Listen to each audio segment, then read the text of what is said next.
In a world where TV shows are becoming as cinematic as blockbuster films, it's time to seriously ask, why aren't more series getting theatrical screenings? Between Andor and The Last of Us, we've seen television transcend its traditional boundaries, delivering not just great stories, but visual experiences worthy of the biggest screens imaginable.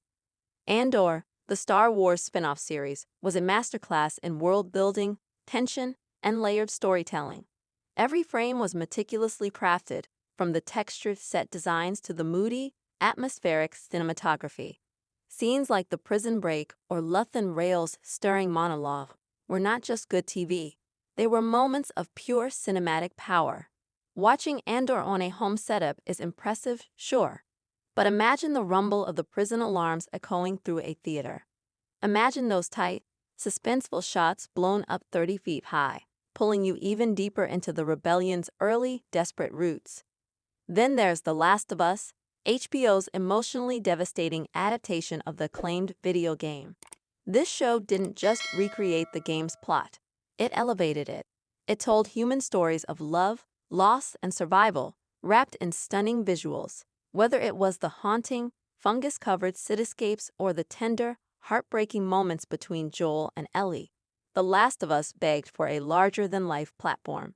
Certain episodes, like the widely praised Long Time, a beautiful, standalone story about two survivors finding love at the end of the world, deserve to be experienced collectively, in a dark room, on a giant screen, with strangers audibly weeping and gasping beside you.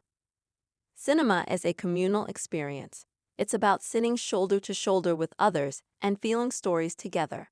We've already seen this with event screenings of major finales, Game of Thrones, Breaking Bad, even Stranger Things pop-ups. But these are often limited events, niche, or tacked on after the fact. Why not design certain series, especially prestige ones like Andor and The Last of Us, to have official theatrical runs for key episodes, arcs, or even pilot premieres? Of course, the logistics are tricky. TV is structured differently. Episodes aren't always a clean 2-hour feature, but this can be an opportunity, not an obstacle.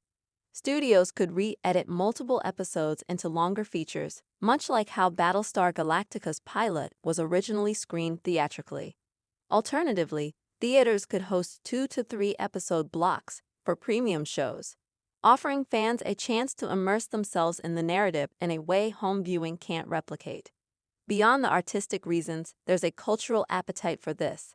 The success of concert films like Taylor Swift, the Eras Tour, and Beyoncé's Renaissance prove that audiences are eager for communal, big-screen events that aren't just traditional movies.